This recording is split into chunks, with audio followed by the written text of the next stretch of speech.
It was their best song It's not overall. their best song. No. It's not even the top 10 Primus songs, but it's a banger. Yeah, it's not even close to a top 10. It's like... It's not even close to fucking indie pop. Is better. I don't even think it's top 50 Primus songs. The fuck? Wait, yeah. You really think 50. that you think this song is better than Tommy the Cat or Damn Blue Collar Tweakers? Okay, or, Jeff's stupid. Jeff's stupid. He's stupid.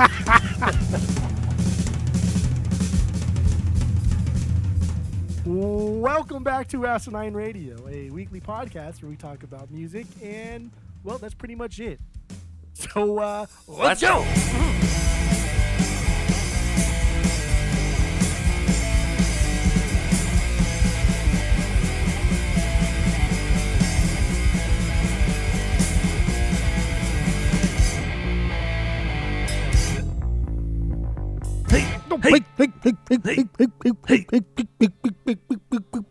Hello. Hello. All right. This is Asinine Radio. This is the weekly music podcast where every week we get into a different band, different artist, and we break down one of their records. We get into the music, the lyrics, how it was made, the artwork, and everything in between. My name is Tyler, and way out there, hundreds of miles away, is Jeff. And even farther than that, we have a special guest. How many miles, Tyler? 5,338 miles away. Approximately. Coming from you should be saying approximately. Well, from here in Anaheim, California, to Birmingham, England, it's 5,338 miles. Yeah, Anaheim's a big fucking city, though. It's long as fuck. It just takes you 35 minutes to drive from one side to the other side. I don't think anyone's ever described Birmingham as long as fuck before. I like it. I like it a lot. Anaheim's long as fuck. Anaheim's long. It's elongated. Yeah, fucking Anaheim is a huge fucking city. But anyway, yeah, we have Skip coming from Birmingham, England, on the podcast to talk about Primus. And their record Green Naugahyde from 2011. We got that going on. While you're listening, go to Spotify, Apple Podcasts, give us 5 stars. Share all the posts with all your friends and family, and enjoy what we got. Don't be So Bocephus. let's get 5 stars and 5 stars only. 5 stars only, please. Don't Fuck be a that Bocephus and be that Bocephus. asshole. Fuck that guy. What a fucking I hope he's still listening. I haven't thought about that in a long time. He knows he's been internationally butthole. told to fuck off. Yeah. I know. Or the guy who commented on our Fugazi episode. He said zero insight. Terrible insight. Zero insight. Zero insight. You know what? You've got 0 friends. Yeah. Yeah, that's that Cyberbullying is fun. All right. See? That'd be so funny if that guy actually if that guy listened to the podcast and Do you heard remember us that cyberbullying time, him? Jeff, for like a month, you so just good. keep going, see? To everything Tyler said. See? Why would you? I don't remember you doing that at all. It's like 2 or 3 years ago. I've been listening for a long time. You have, yeah. Long time. First time, no, not even first time. I should get I like still a do fucking long time listener. medal. When I really want to push like people's buttons, I still go like, see? Like, it's so fucking I don't remember this at obnoxious. all. I don't remember this at all. I'll bring it back. Sailing black the out, I sea guess, you know, of when you cheese. talk. Black out. All right, so let's get into our origin story with Primus. The order is going to be Jeff, Skip, and then myself. We'll talk about that, and then we'll get into our bangers and stinkers if we got them. So, Jeff, what's your origin story with the Primuses? Go. It's kind of tiered. It's kind of layered, right? Because I've heard of Primus in my youth, pre 10 years old. Never listened, didn't care. There was a Primus track on the Celebrity Deathmatch CD that I liked, but it was kind of deep in the CD, so I never always got to it. Didn't really like it that much. What song was it? I don't remember what song it was, to be honest. Someone could fact check that as I'm going and maybe bring it up. But like what was the comp again? Huh? What was the comp again? Or the game? Celebrity Deathmatch. It was just like Celebrity Deathmatch. Yeah, it was like 98, 99, 2000. See? But my real introduction to Primus, like my true introduction to Primus that I liked and I enjoyed, was Tony Hawk's Pro Skater. And the 64 version had no vocals for whatever reason. It was just the instrumental part. So I got to listen to Primus and just like the instrumental version. And I didn't even know until like years later that song was not just the same band that was on the Celebrity Deathmatch record, but also there was vocals to that song. So when I heard the vocals, I was like, what the fuck is this? I don't like this. And so it wasn't until like years later until we started collecting the vinyls and doing the podcast where Tyler really pushed Primus on me. And that was when it really blew up. So like it was Tony Hawk's the Pro Heckler, Skater, by the way. What was it? The Heckler. Yeah, I don't know. It's on Suck on This. Is it the studio version from Antipop or the live version from? I don't know. It might have been the studio one because 1999 would be about CD the came right out. time, wouldn't it? Yeah. Yeah. So I think it's the probably less the good studio version from Antipop. in my opinion. I mean, that's so. Yeah, that's my introduction to Primus. Slowly but surely. Don't call me Shirley. But Shirley. Okay. Well, that's something.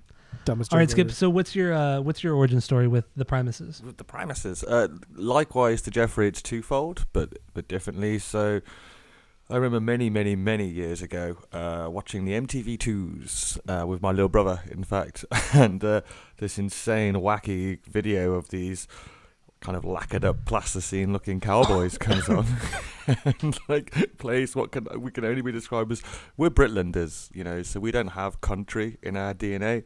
But I was like the most kind of like piss take country song, I guess. Like just comes on with this crazy bass line and then this kind of Paint Shop Pro, little beaver bits and these cowboys, and it's just me and my little brother were just like, what the fuck is this?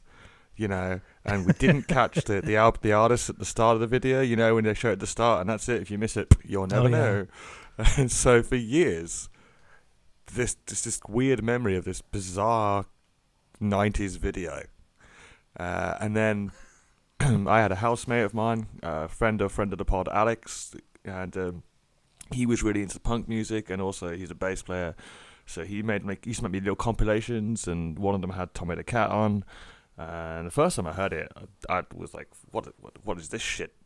This isn't music. This is just noise." And then the second time I heard it, I was like, "Oh my god, this is incredible!" And so that was my intro. And then my mum bought me Frizzle Fry for Christmas one year because she went into the store and said, "Oh, my son wants this Primus. What one should I buy?" She's a middle-aged woman. And the shop attendant was like, "This is the one to start with. Get this one," and made her buy Frizzle Fry. And I'm glad he did. Dang. And that's my intro. So kind of osmosis via, and of course South Park. Everybody's heard Primus, even if they don't know it. 100%.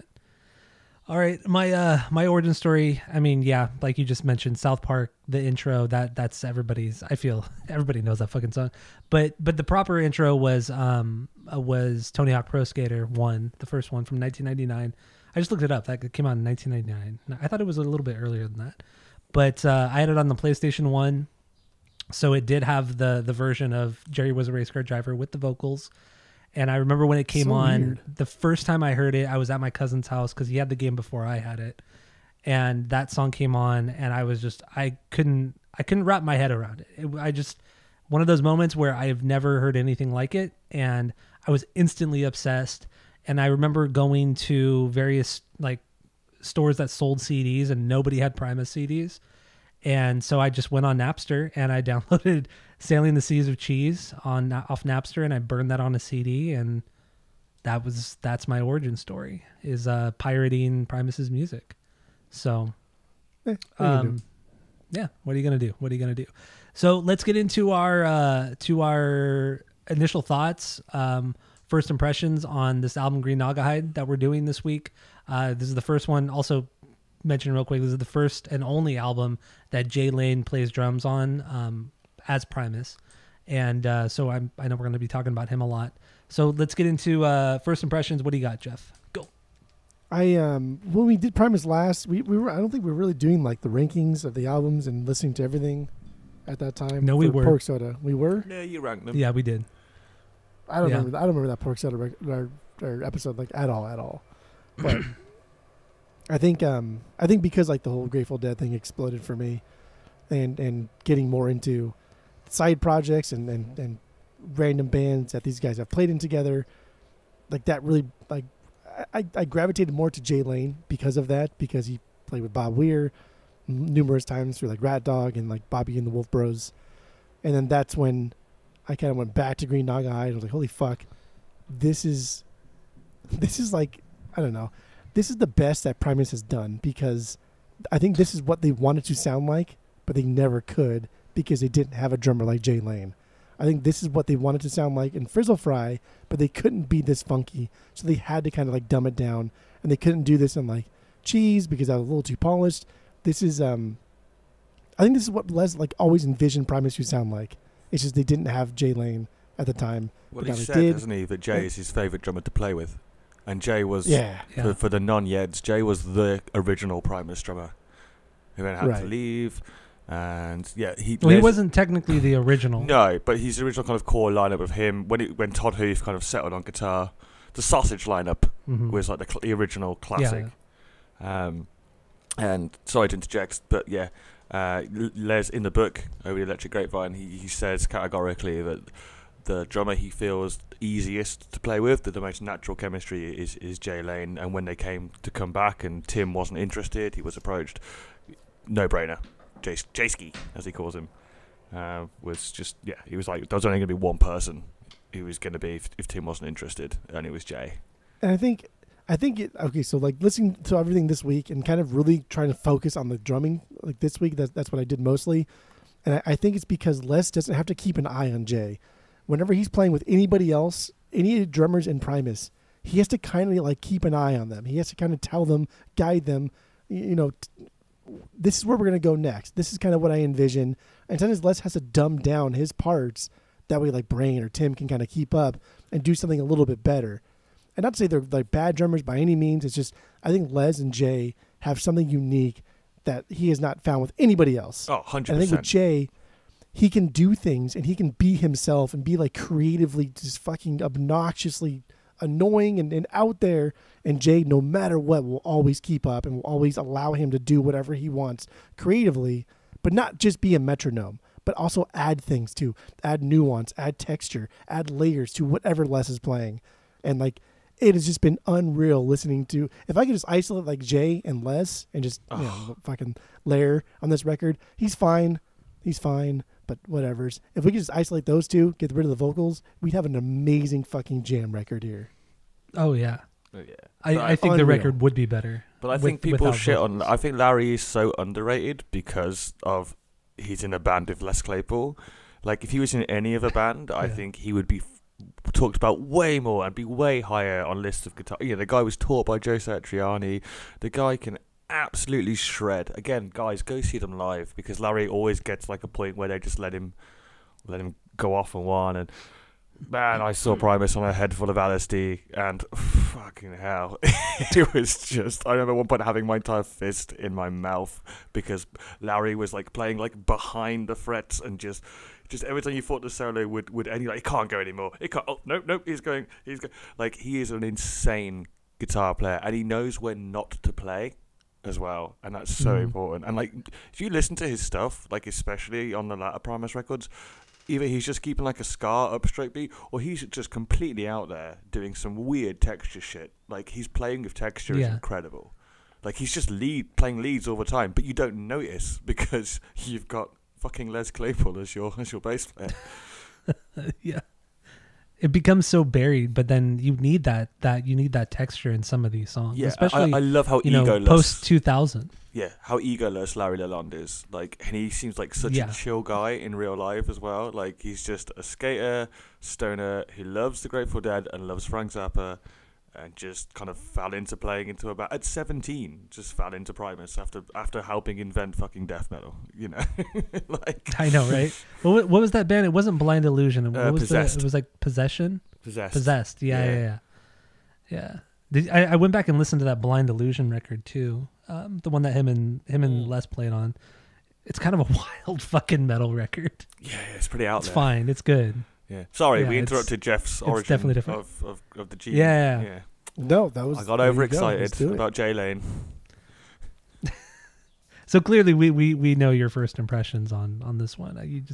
You guys love Jay Lane. Yeah, well, I mean, I remember like literally going to my local record store and asking them to pre-order it because oh my god, the first new Primus record, the first new album in a fucking decade, and Tim's gone, but we brought Jay back, and the guy at the record store was like, what, Primus bringing a new album out? I was like, yeah, can you get it in for me? And I was like, yeah, man, fuck yeah, I'm going to order 2 copies. One for me, one for you. So, and on the release day, literally walking into town. I was living in Bristol at the time and picking up the record, and I'd heard a couple of tracks before because they did the Guinea Pig tour, which is their first UK show since 1997. And I went to both shows. So back to back, I did Manchester, drove down to London, did London, took a head full of MDMA and LSD. It was an incredible show. Jay fucking rips it up. Like, Manchester was cool, but it felt like a warm-up show. Like, it felt like a warm, like the song choices and just, yeah, it was cool. I kind of was a bit disappointed. I was like, And then, like, fucking Brixton, London, iconic venue, open with Tweakers, straight to Tommy the Cat. And you're like, oh, this is going to be a good one. And they played Behind My Camel, which is cool. Yeah. Anyway, I'm getting distracted. Cool. So hearing these songs, and I remember, like, getting my turntable and, cranking it pretty loud, and telling my housemates, sorry, guys, this is a me time. And, yeah, man, you know what? I'm going to say this feels more like a sequel to Antipop than a sequel to Animals. I would say this is more like, this Really? Yeah, there's some jammy stuff, but there's a lot more straightforward. There's some riffing. Like, this feels more like Animals kind of feels like its own thing. It exists. It was the reunion thing. They gave it a go. It was cool. It was very proggy. And then they did the Frizzle Fry tour, didn't they? Where they played Animal stuff and all of Frizzle Fry as the second set. And then hallucinate, and then Tim was like, yeah, I'm done. Like, him and Les don't get on as people. I think there's a lot of kind of, if you read between the lines, those guys, I think Les kind of winds him up. Like, Les I think is a very strong ego. He's very driven. He comes from a blue collar mechanic family. Like, it's his music. He's got an idea. Larry is very chill, and I think Tim is kind of this quiet but intense guy. And I think there's clash there, and I can see that. But I think J-Ski just comes in and brings the funk, man. Brings the funk. Yeah. Like, this is their funkiest album, and that is all because of the interplay by between far. J-Ski. This is by far their funkiest Oh yeah, man! album. Like, all that auto. Like, I mean, it's the thing we're gonna have to talk is like the auto war. A lot of people, a lot of Primus heads are like, fucking Les and the auto war, like modern Primus don't like it. Know. I fucking love it. I think it's great. It's so like, it's so 70s funk, man. Like, listen to like Sly and the Family Stone, or like, fucking Parliament Funkadelic, man. It's all about phasers, flanges, and fucking auto art. I have an auto. Lindsay got me one for Christmas one year. It's fucking great. I'm banned from using it in modern literature. I'm not allowed. Oh. Can you imagine that? There's a pow. Fuck yeah, do it, dude. Hell yeah. It would change the sound of the band somewhat. I can get away with chorus, maybe some phaser, but yeah, no auto war. So, I mean, when this record came out, I was really, really disappointed. I mean, post 2000 Primus is like it's like a different band. It's like a less solo career. Solo Primus record. is very different. Yeah. Yeah, and I mean, when this record, because I really like Les's of Wales and Woe. I love that fucking record. That's a great record. You listened to it, Jeff, right? Yes. So much slap. What would you think of it? Yeah. Me? Yeah. Who else would I be talking to? What I don't know. Then he said something, but I don't know what he said. He said something. I don't know. It was good. It was good. I listened to a lot of extracurriculars this week, so sweet. Like a lot. Did you have a favorite Les solo project? What's that? Did you have a favorite Les solo record then, like, or side project like CTB3 or Oysterhead or? I mean, like, to be honest, it's going to be like Live Frogs, like the first, second one. Both of those are going to be my favorite ones. I like those a lot. But then we're circling back here to why I like Green Naugahyde so much. I was going to say, I know exactly where this is going, and I like it. Oh, I really like what I mean? But also, I like Sausage, and we had talked about ranking Sausage, but not ranking Sausage. But I like Sausage a lot. I really do think that like Jay Lane is an amazing drummer, not just because like the Grateful Dead aspect of it. That's just what got me turned on to Jay Lane. I do think he's an incredible fucking drummer, and he knows how to just chill. But even when he's chilling, he's still doing more than most drummers could possibly ever do in their lifetime. And that is just unreal to me. He is the like best. The calm songs on this one. But it never sounds like overplaying. The calm songs on Green Naugahyde is just, he's still going wild. Yeah. Never, and it never ever sounds the guy like just overplayed. doesn't play funk. which He's is- not just funky, but he's incredibly jazzy. Like he rides those hi-hats, dude, hitting that ride, hitting that bell. Everything he does is incredibly jazzy, incredibly funky, and he genre jumps. He blends these different things together in a way that I don't think anybody could possibly do as great as him. A much smaller kit than T ever used as well. Like a way more basic setup. That's wild, right? Like, Yeah. come on, dude. Like, you got Like, I Neil mean, Peart he over just- here with fucking like, 45 toms. Like, this guy does the same thing with 4. Literally, yeah. You just listen, just his snare and hi hat work. You could literally cope, and you'd still be like, "Fuck me!" Like that's jazz, bro. It's just like, That's it. Jay It's Lane like the most appreciation basic pod. form. So let's get into some of the bangers though, because I assume none of us have stinkers, No. because that would just be stupid. I do have a couple of okay songs, So, but we'll get to them. oh my god, I have 11 bangers. No, it's no stinkers. So, like, the okay songs, right? Just the intro and outro would be the okay songs. Is that what we're talking about? I can't Yeah, kind of prelude as yeah. It basically it's just a long introduction to anything, isn't it? But no, I'm gonna keep them a secret. We'll get to them. Okay. Yeah. Okay. Yeah. So then what do you got for your my biggest banger? This is also my favorite Primus song. Like, right as of right now, this is my favorite Primus song, and that's Eternal Combustion Engine. Consumption, not combustion. Consumption. he Yeah, he loves what it is so that? much he Combustion? doesn't know what it's called. I was You said exploding combustion, with yeah. excitement. He was combusting. Combustion. Eternal It's a Consumption banger, Engine. That's bro. my favorite Primus song, and it's a Lair song. Lair wrote this one. Yeah. Yeah, this is That's my stupid. this is my 7B. No. So This is my. It's my 5B. it's a great song. I have to That's check my also notes. stupid. Dude, this I mean, is come on, it has that it's this polka goofy ass beat. circus song. This Mate, is it's fucking. This had It's to Danny be, Elfman. This had to be It's the most so fun Danny for them to Elfman. jam to. Like, they're having fun to this. Like, those different bell hits. It's just like stuff on Jay's drum set is just that. Okay, so there's a lot of like weird percussive things that are going on here throughout the course of the album. I don't know who's doing it. I'm assuming it's Jay, but like the notes on Wiki and then even Discogs doesn't quite say who's doing these different things. There's that like weird xylophone, vibraphone sounding shit that's going on in this one. Is that Jay doing this stuff, or is that like Les? I guess, unless the only other person it could be would be Mike Dillon as just like an extracurricular. I would check my vinyl, but my vinyl is it doesn't have any credits on it because it's all white. It's all white, governor. So That's so white. It's all white. do you have this on vinyl, This Jeff? one, yeah. Of course It's on. you It's at Oh, okay, 45 what- too. So it sounds I think fucking mine is as well. insane. And it doesn't say. Did you check the vinyl to see any other? Yeah, personnel I did, and on I this did not record? see anything. So therefore, I'm just It's got to be Jay Ski. because I'm because I'm gushing. I'm going to believe that all of the percussive stuff that is weird and quirky is Jay. Yeah.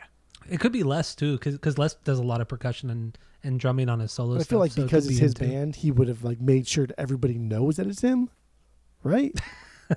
Okay, it's That's possible. why I think it's Jay. possible. So whatever. yeah. But anyway, I love how like this I love how Les comes in late with his bass line here, and it's not that aggressive, right? This is a slow build song. It really builds nicely. It goes somewhere. It crescendos to that wild outro, and like that last part is just it's so stupid. It's so I know it's childish. I know it's circusy. It's basic, but that everything's made in China part. Mhm. That bit is just so heavy. It's so deep. It's so metal, It is. dude. It's so fucking aggressive. It's so cool. I do like that. Doomy, isn't it? It's really doomy with the bow, like, yeah. He uses a lot of the bow on this particular record too, which is pretty cool. I like when he uses the bow. Pretty good. Love it. Yeah, and then Love it. also Yeah, I'm a big fan of his. this entire song too. It's a slow build, and that the tension that it builds is it's incredible. It's so fucking good. I do like this song a lot, and I really have nothing bad to say about any of these songs. But in the end, this song is kind of like, I would kind of say this is kind of a filler song, because it's under 3 minutes. It doesn't really go anywhere. It just builds and builds and builds, but there's no. But it's not a typical Primus song. It's There is not, one no. song on here that I think is their best filler song they've ever done. But this is not it, because this is not like other Primus songs. This doesn't sound like a lot of Primus songs. That's No, that's you're true. It right. just doesn't. you've got the kind of Les harmonizing with him. You know, you got the when I say Danny Elfman, you know, it's the eternal Yeah. the really high. It's very Nightmare Before Christmas. Yeah, it's very Tim Burton-y, you know, and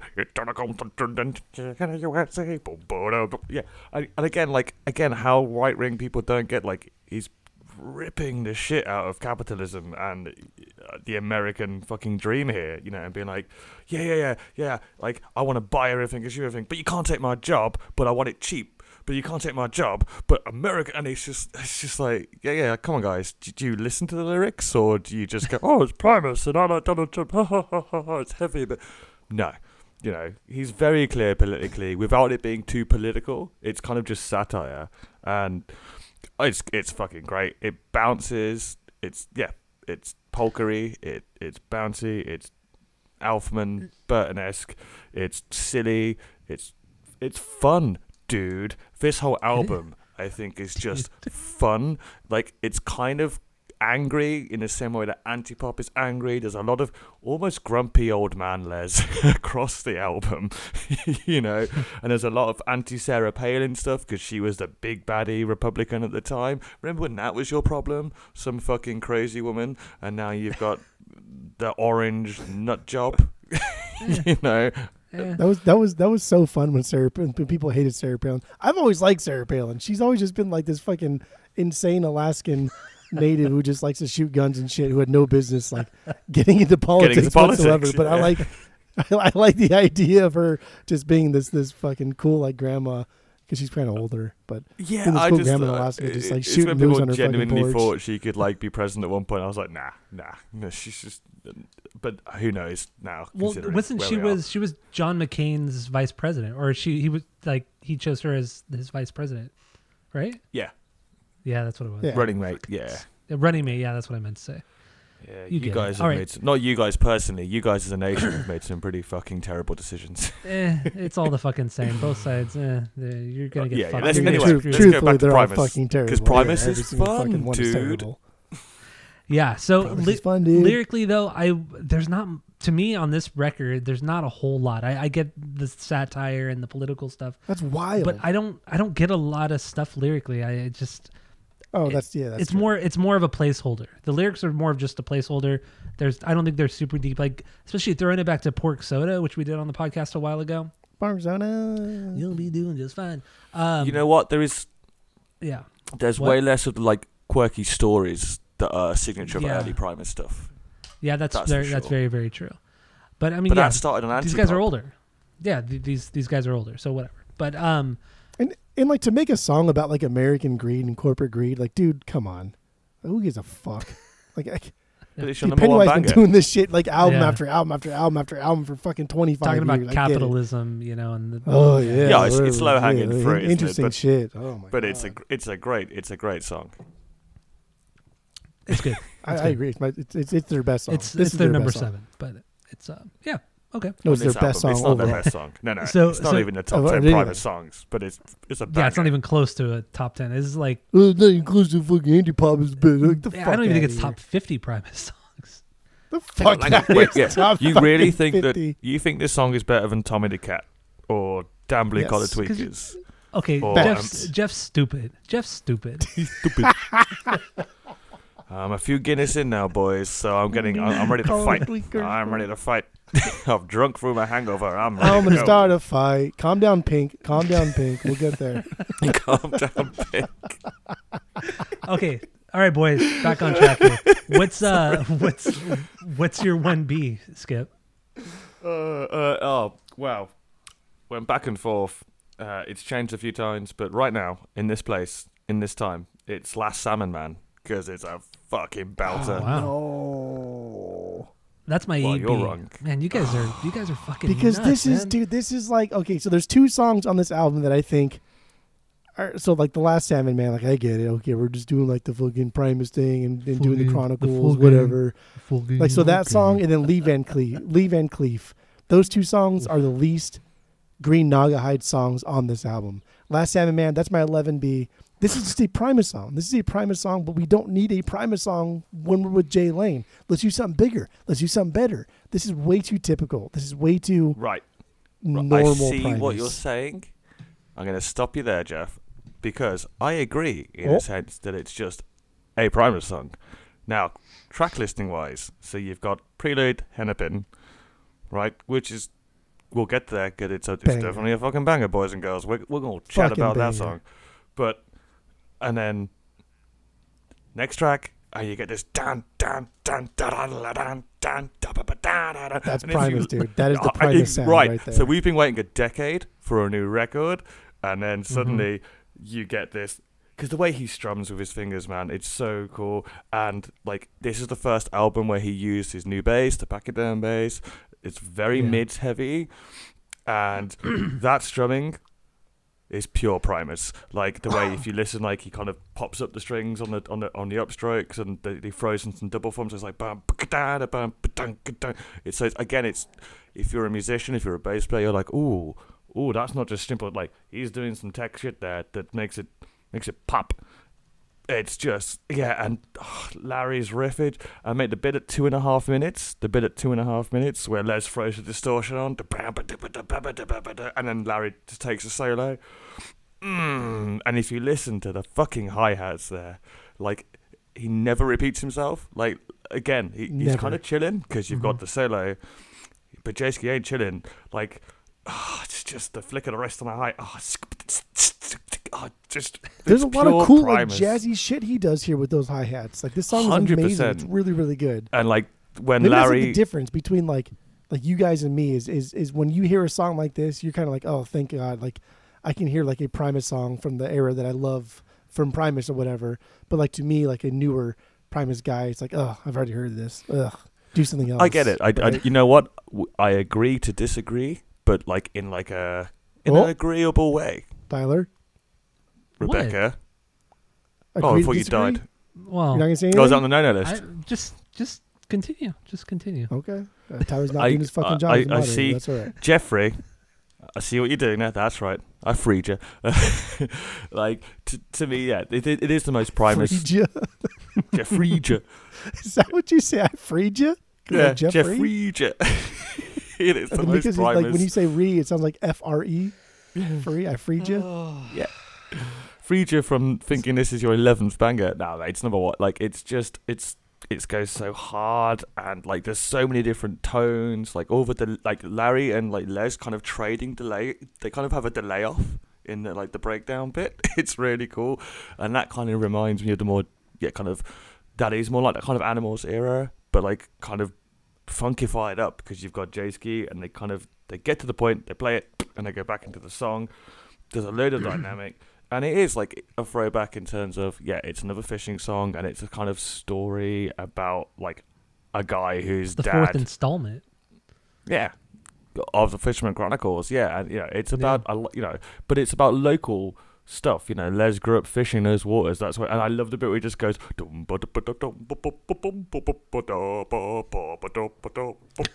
like on a dime. Just flips into this kind of silly, and that's pure and then just goes back bam, bam, bam, bam, bam. It's just like no other band can do like flip on a dime like that and like go from like hard rock into like fucking ye oldie old time good time sing along. It's just it's just stupid. Not like this. Yeah, and like it makes me grin from ear to ear and be like, this is fucking Primus. This is, and like after waiting 10 years and being like, this is fucking Primus. So again, I'm being subjective here because I can, but that's why it's my BB. But you know what, Jeff? I genuinely see where you're coming from, and I take it on board. But you're still wrong. Maybe I'm curious to see what Tyler's. If this is also Tyler's 1B, then that would make sense. That Primus fans through and through want to just kind of like give me that one Primus track that's just like old Primus, and then give me all your other experimental shit. Go ahead. No, Last Salmon Man is my 8B. It's lower. Okay, I still really like it. But I see this is definitely more of a throwback to the cheese stuff. Older Primus for sure. It has the big trudging kind of bass part, the chords, the strumming. And then Lur is just doing that or Lair, however you say a stupid name. Lair. Like Jerry, Lur. Larry, Lair. So, but yeah, Larry. So Yeah, he's just doing that kind of like frantic, just kind of guitar playing, and then Jay is just ripping it up. I mean, he's so incredibly tight. The switch up from like the 8th to the 16th notes on the hi-hat it's astonishing. It doesn't sound, it almost doesn't sound real sometimes, how quick he is with it and how seamless it sounds. It doesn't fuck up the song. It doesn't sound like it's overplayed. It's so classy. I mean, he really is an incredible drummer. Objectively, I think Jay is the best drummer. Like from a technical standpoint, I think Jay's the best drummer this band's ever had. Hands down. Yeah. But objectively, subjectively, all these. No, absolutely. No, Brain is all these. I actually most think exciting. Herb is the most tech, objectively, but think so? subjectively, I prefer Jay's playing. Yeah, Interesting. like Okay. yeah. He's the most proggy player, isn't he? He's of Neil Peart kind of style, was Jay clearly grew up listening to Grateful Dead and 70s funk. You know. But also, like, It's Tim just has taste. he has such a swing to his playing too. It's very, Bill I Ward, don't want to say jazzy. It's what? Bill Woody, he's got the Bill Ward swing, man. Like Sabbath. That's a good way of that's a good comparison actually. Yeah, he has that. But I don't know. There's something about Jay. To me, I still think he's a more technical drummer than Tim is, because I mean he does more with less. I don't think Tim. Less. I don't think Tim could play a lot of these J parts. I really don't think he could. No. I don't think he You has. know the what? chops to do it. They don't play a lot of Green Naugahyde stuff anymore. And I can see why. It's too hard. Yeah, it's too hard for the drummer. You'll get Lee Van Cleef and probably Jilly, but Jay And Lee wrote Van a lot Cleef of is the greatest like filler Primus song that's ever been. Interesting. Through and through. That is a filler song. That's on the no-no list. Just going through your no-no list here. I'm going to get everything in, you know. All right, Live, so laugh, that's love. Jeff's 1B. And my Yeah, 1B. So what's Skip's your 1B? Oh no, that's I'm And sorry. Skip's That's 1B. that's yours. Sorry, Skip. I thought it was a long sentence. Sorry. Go ahead. Yeah, so my 1B is Jilly's on Smack. And she, That's a banger. Okay. It's my 7B. dude, I like when Les uses the bow, and this song, it sounds like a foghorn. It doesn't sound like whatever effect he's using on his bass. It's so loud. It's so jarring. It's huge, and it's isn't so it's ominous sounding. It just sounds like dread. And I mean, it goes Yeah. along There's with a the lot lyrics. of stoner and like stoner rock, a lot of doom metal, a lot of fucking psychedelic, a lot of psychedelic pop on this record. There's a lot of There was a lot of stuff stoner rock going on this here. album. Yeah, I would agree. And this is my freebie, by the way, T-Dog. Yeah, see, it's great. And then T-Dog. that's something, dude. And then Larry, Jeffrey and T-Dog. Douchey nickname.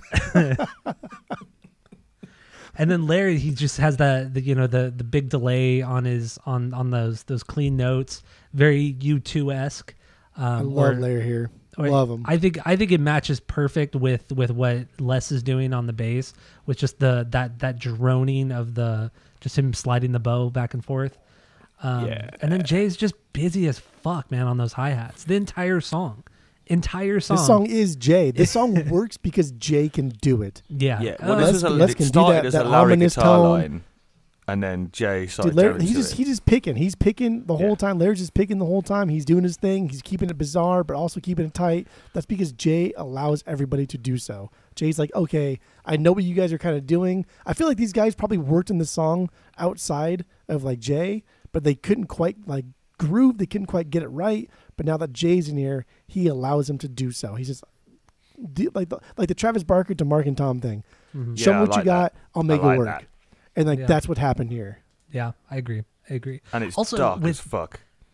It is. I mean, lyrically, musically, I think this is one of the darkest songs I think they've ever It's put up out. there with Less Bob, even yeah, for being listed. like proper dark. And it's about a real Yeah. person. Like he is like, yeah, names have changed, but Yeah, This I is a mean, real so I story. mean, lyrically, real quick, it's about the story is the girl gets into heroin, she spirals, she loses touch with her family, and then her family are just she starts dating a guy who's into into heroin, isn't it? And it's that Yeah, that yeah. she's just corrupted And then- by the boyfriend. Yeah. and then prostitution is brought up, and she starts going down that road. Yeah, it's a really sad, depressing song.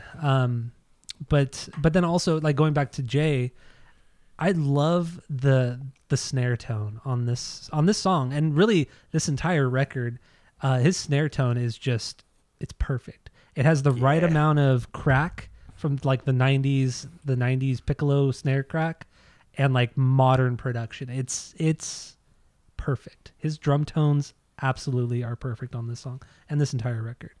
But it's really cool. And then there's the breakdown in this song too, where Jay's just kind of doing like the tom stuff, like the very kind of like tribal sounding thing, and then Les starts scatting for some reason. It's Why not? so fucking weird. Whilst he's kind of like hitting the bow across the strings. It's fucking it's bizarre, and then it just drops back into just the drone of the bass. So yeah, this song there's nothing that sounds like it. Like Primus has never made a song like this ever.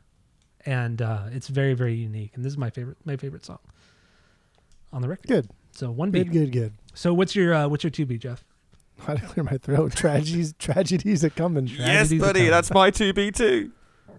That's my 3B, man. That's my 3B. See, so like I'm not, again, a new Primus fan coming here, and on the surface, Layer's kind of like he's good, he's great, but you never kind of hear how great he is because you're always focused on Les, and then here you always focus on Jay, and like Primus is so weird and quirky, you forget that Layer is a really good guitarist. Here's kind of where I realized, cause I did this album of the week, and then I listened to their discography, and then I did the album of the week again, and then I kind of like dabbled in various things that I liked. But after I heard this, I was like, okay, let me take a deeper dive into like Layer's guitar playing, because here you hear like a Middle Eastern twang to his guitar riffs. Mm-hmm. And that's kind of cool because when you're playing kind of like scales, you can play like various scales and minor and major pentatonics and whatever it is. But like he adds kind of like these little Middle Eastern twangs to it. I said, oh, does he always do this kind of shit? And he fucking does. Oh, he does it often. All over he does it a lot. And I never fucking realized it until Tragedies Are Coming. That's when I first realized the dude has some like range. The dude knows what he's doing when he's playing seemingly quote unquote basic guitar riffs. And I was blown away. I was truly blown away. My favorite Larry Lalonde kind of quote is, because it gets brought up. This is like an interview in like the late 90s, and they're like, oh, you did lessons with Joe Satriani. And he was like, yeah, the coolest thing that Joe told me to do is that, it's okay to play the wrong note, but I think I might have taken that a little bit too far. And I just love that's how he sums up his playing. He's just like, play it wrong. And if it sounds right, it's not wrong. But I mean, like, dude, like Jimmy Page made a fucking career out of playing the wrong note and just embracing it and being don't the be best afraid, at it. and don't be afraid to use your guitar as like a textural instrument. Yeah. God, it's so good, and this is like this song is all about jamming. Les lays down a thick, nasty fucking bass line, but dude, again, circle back here. Jay is full blown funk here. Oh yeah, this is so fucking so funky. It's unreal. Like how there's no what is going on here? No, what is happening? Oh, I also love how Les the way he plays the bass on this song too, going from the strumming into the slap is so fucking seamless too. I mean, he does it on other songs, but the way he just whacks that overdrive on, for the that first slap riff, and then switches to the auto wire as well. So you got the free kind of tones of the dun dun dun dun.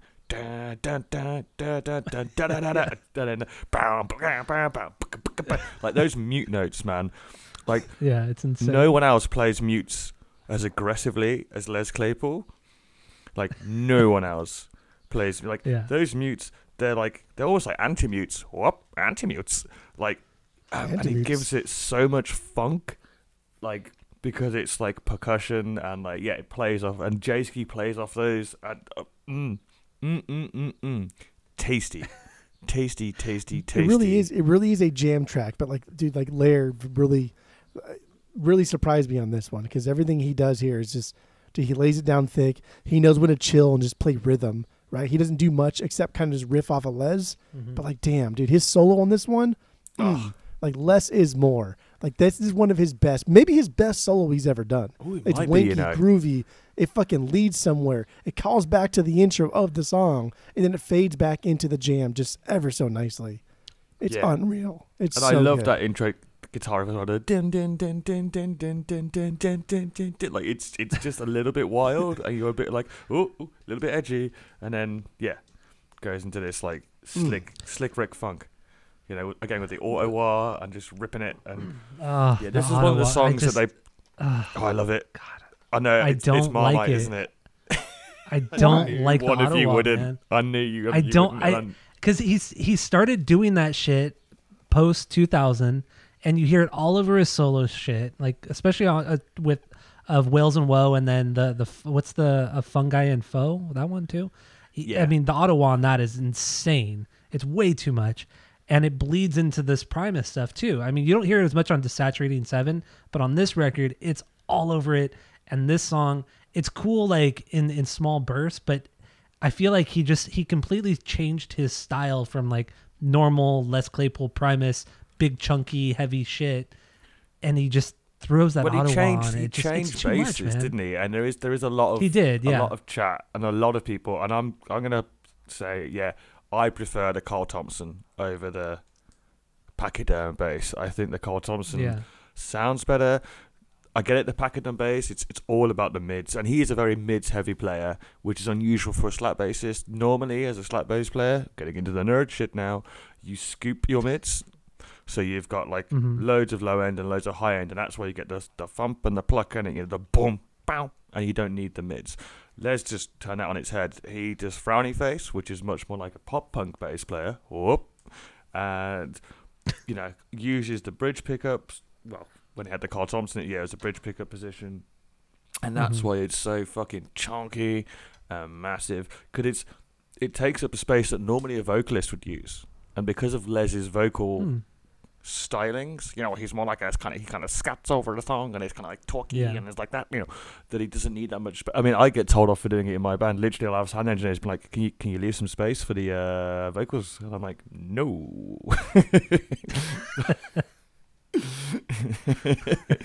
much to Greg's chagrin, but like the change in bass, like I don't like it, and I get why you did it. Like that guitar is fucking old, and Carl Thompson's like in his late 80s, early 90s.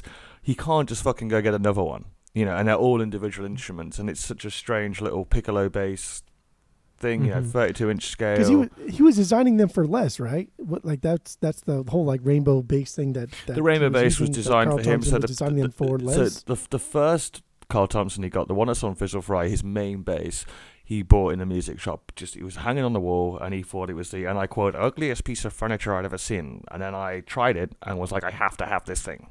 It plays itself. And he saved up and got it at a ridiculously cheap price. I mean, these things go for like 9 to 12K now. It's mad. Yeah, they're. I looked it up too. Yeah, they're around $10,000. The cheapest one I've ever seen was $6,000 on eBay. Yeah, because I think he makes like less than 100 a year because they're all handmade. And and he's old. He's really old. Have you seen that video? There's a TV show that who's the guy that plays Aquaman? Oh, mate, fucking Jason Momoa. Jason Momoa, he has a TV. Him and Les are buddies, man. They go fishing and jam. Have you seen the footage of them jamming where he's playing bass? And man, he's a huge Primus fan. There's an episode of his show, and this came out like a month ago, and Les Claypool was on it. Yeah, it's a really cool episode, and they go to meet Carl, and then he makes Jason Momoa like a custom bass, and then the asshole just like fucking gives it to charity. It's just like, come on, dude, this guy. Because he's got one. He's also got a Pachyderm bass. There's like if you go on his Instagram, I follow Jason Momoa. Pride of Gypsies is his tag, and he's there, and he's there with this Pachyderm. He picked it up at the last Slayer gig because Primus was supporting them, and he's backstage with his kids and with Les, and they're having a great time. And he's just like, "My name's Momoa," like he makes Primus sexy. Dude, I had no idea that the dude was even like ingrained in music in general. Yeah, check out that episode. It's on Hulu, I believe. That's why I think that's why Disney Plus for us Britlanders. Yeah, it's the same thing. A lot of Hulu stuff's on Disney First, but Momoa is cool. Les Claypool's all over that episode. But kind of wrapping up tragedies are coming. I heard like rhythmically drumming. I heard a lot of brain on this one. And to the point where like just I get it, it's very funky, but there's also many parts where Jay drops into this like more of like a groove bass kind of thing, more like Brain did, or John Bonham style. There's also the melody. Here's what it is. What? Here's what it is. Mm-hmm. Because I don't know how to, like, I'm not a drummer. I don't know the technical terms for these things. But Jay did something in this song that he didn't do anywhere else in this album. But towards the end of these bars, he hits the hi-hat on, if they're doing like Ace, he'll do like a quick 16th on the hi-hat twice. He'll go choosh, choosh, to end that bar and then go on into something else. Okay. And like that little quick like choosh, choosh, that's kind of like when I pretend to play drums when we're jamming, I do those little things like to trick myself into thinking I'm a good drummer and to like signal everybody else that like, okay, bro, like that's the fucking end of this bar. It's kind of cheap. I think it's kind of childish. It's kind of, I don't know, it's kind of amateur-esque, but I think that's what it is, because I agree. I was like, towards the end of the song, especially after the solo, is really when Jay did those like quick 16th notes. I was kind of like, damn, bro, that's not like, ugh, that was gross. That's not you. What are you doing? Like, that's what I thought. So maybe that's, I don't know, maybe that's what you thought too as well. But I mean, I would say Jay's closer to Brain's playing for the Herbs, which is interesting because obviously Jay wrote a lot of the early parts that Herb then kind of played in his own style, and kind of he Tim Alexandered them up. But I think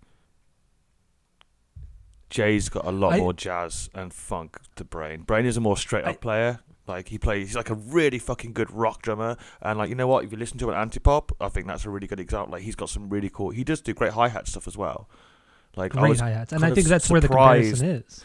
Surprised this week at how much I really enjoyed his drumming on anti-pop, but like it's like a diet Jay Lane.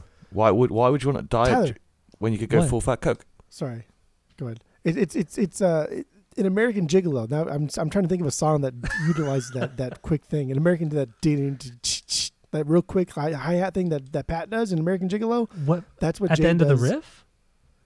That's what Jay does in the very beginning. Oh, I know what you're talking about. Yeah. That's what Jay does here at the end of each bar, after the solo. Okay. And that's when I think he's more of like a rock drummer than like a jazz funk drummer. I don't know. No, that's a good pull. That's a good pull. No, I think I know what you're talking about. I like how you shoehorned. I don't know what that term is called. I have no idea. Have you ever heard? Wait till we talk about Blink. Also, so like there's another part. One. Just turned into a review of One More Time. Halfway through. Oh, we didn't do fucking the 6 Degrees. Oh yeah, we didn't do the 6 Degrees. It's too easy. It's way too easy. It's fine. Yeah. Also another, like, going back to anti-pop, there's a melody in the chorus where Les is singing, "No, I cannot step aside." I swear to God, that's the same melody. It's like a lift from a song from anti-pop, but I could not place it. Do you know what I'm talking about? Maybe it's not anti-pop, but I think it is. Did that melody sound familiar to you at all? Like in this chorus? Skip. No, can't step aside. It's just it's a step aside. Yeah. Yeah. Oh. Down. Do you know what I'm talking about, Skip? Is it Ballad of Bodacious? I think it might be Ballad of Bodacious. Yeah, it might be that. It? Yeah, it's the same melody. Liberty. Bow. Who's gonna ride Bodacious? Exactly. Who's gonna take him down? Yeah, there it is. Who's gonna step aside? Yeah. And he says the same thing. He says, "I cannot step aside." He sings it exactly the same way as in Ballad. It's an anti-pop sequel. Oh, taking it back. Oh, okay. Yeah, bringing it back there a little bit. All right. So do we have anything else on Tragedies Are Coming? I mean, the lyrics are kind of morbid, dark, but it's a great video. Yeah, they're fine. I actually did not watch the videos. So he's got Les dressed up as a giant lobster, which is always fun. There's an astronaut riding a horse running around. It's very Primus. It's goofy. It was a good video for 2011. Like, I think like the height of like rad videos was probably mid 90s to like mid 2000s. Oh yeah, I mean, I'm not comparing it to like, you know, peak. It's not Jerry or Tommy the Cat or Mud. Right. Jerry's a good, but it's still a good video. Fun. These are all really good videos. And again, for 2011, like these are good videos. Yeah. Okay, I'll take your word for it. Tragedies are coming. So what? Who's next? Was that Skip's next? Well, that was right? everyone. It was my 2B. We already did the Who. So it's your 2B. Okay, Moved okay. over. We did the Who. That was my 3B. Tragedies are coming was. Let's get into what? If we're just gonna like go through fucking because your moderation is terrible Oh here. my god! I've actually been really good with my moderating. You know what? I actually think the awful. It was rankings, you garbage. kept it Probably pretty one of the tight. worst fucking thing ever. I did. That was like an It was hour, only which an is hour pretty 10. good for Hour 10. fucking 12 records and 3 people. That's Yeah, pretty G. not bad at I all. was impressed. Honestly, that was fine because when we do things like Blink, it's like 2 hours long and somebody cries. Like that's what happens. Well, yeah, I when we mean, do Blink you're the one that rankings. cries, definitely. I cry because you're so fucking ridiculous. Well, I mean, you cry because That's you're a what little happens. bitch, but that's fine. Well, hold on there, dude. Whoa. Pump the brakes, there, buddy boy. All right, I cry because I care. That's why. Let's scale it back a little bit. Let's get into my 2B then, since we haven't talked about that yet, and that's more on TV. Where does that one sit for you guys? Ooh. It's a 8B. lower banger for me, but it's still a 'Cause banger. You guys are something. I think maybe like okay, so this it's a B. Like these are all B's for me, to be honest. They are. Yeah. But this one they really love to genre hop into these like kind of like funk, psych metal type songs. I think maybe that's why you like it because it's the closest to new metal you're gonna get on this album. No. But it does get fancier. It gets faster as the song goes on. But like at one point after the bridge, the entire song like changes. Right, the tone goes from this It's so fucking like good. minor weird shit into like major keys and gives us that feeling of upbeat and happy. Dude, it's wild, dude. Again, just instrumental wise, this album is all over the place and it takes you someplace. Mm-hmm. It's great. And musically, it I feel like it goes along with the theme of the lyrics too. You know, where because it's about just watching TV and just being hypnotized by it. TV's bad. Don't get it's all that. But then like when you hear the music, the way that it kind of just trudges along with that bass line, it becomes very hypnotic and almost menacing at times. Yeah. And just it's the way that Les strums it, and then Lair is just doing this kind of like soundscape thing with all the various effects. And then Jay's just being very subdued for the most part. Like probably one of the most subdued performances on this entire record is on this one. And then, yeah, like you said, halfway through the song, it stops. And then there's like the soundscape thing. And then it completely changes the song. It goes into that really rad slap thing. And then eventually it just drops back into that chorus. So it's a great build. This whole song kind of like takes you a place. With like that sloganeering, there's gotta be more on TV than just with the more on TV. I like how kind of he's slapping on like TV. every syllable. So the ball on TV, bow, bow, bow, bow, bow. Again, it's cheesy and cheap, but it's really fucking cool. But and it's I remember Primus. this. It's very Primus. I remember this. That's what they this do live because I saw this at the Royal Albert Hall, darling, and they played Caesar Cheese. Then they had an interlude with loads of Popeye cartoons, and everyone went outside and smoked a load of weed, obviously, because it's a Primus gig, and all the security had just been like, there's nothing we can do. There's like 2,000 of you all just chilling in like this really posh part of London. And we all came back in and watched these Popeye cartoons, and then they played Green Naugahyde start to finish. It's pretty fucking awesome. Wild. I remember this. Oh, so nice. All the visuals for this were like old TV shows, like loads of Captain Scarlet and Jerry Anderson shit as well. And I was just, it's cool. But it's a lower B for me. It is kind of Primus by numbers, but there's some damn fine numbers in there, sir. Yeah, exactly. Yeah, when you say it's like just a normal Primus song, like that's not even a diss to the song. It's just no. It reminds me of kind of Frizzle Fry era where you get the song and you get up to the bridge, and then like the bridge, like a thing of Frizzle Fry songs, the bridge is kind of usually where it just transforms, and there's quite often a lot of fast finger work over the slap. It's where Les will show off like how fast he can play and stuff like that, or he'll just be like, now we're going to go over here, and I think that's what More on TV does. And then you get a callback chorus, finito, and it's precisely what More on TV does. It's kind of later in the album. So it's cool. It's like, yep, this is very much, we're Primus, and we're back, and we know how to be Primus. We're still Primusing. And we're not as good as we used to be. Yeah. And we're a little bit older than we used to be. And we're not as good as It's anyone. not about us being as good as we used to be. It's about being different. And this is just different.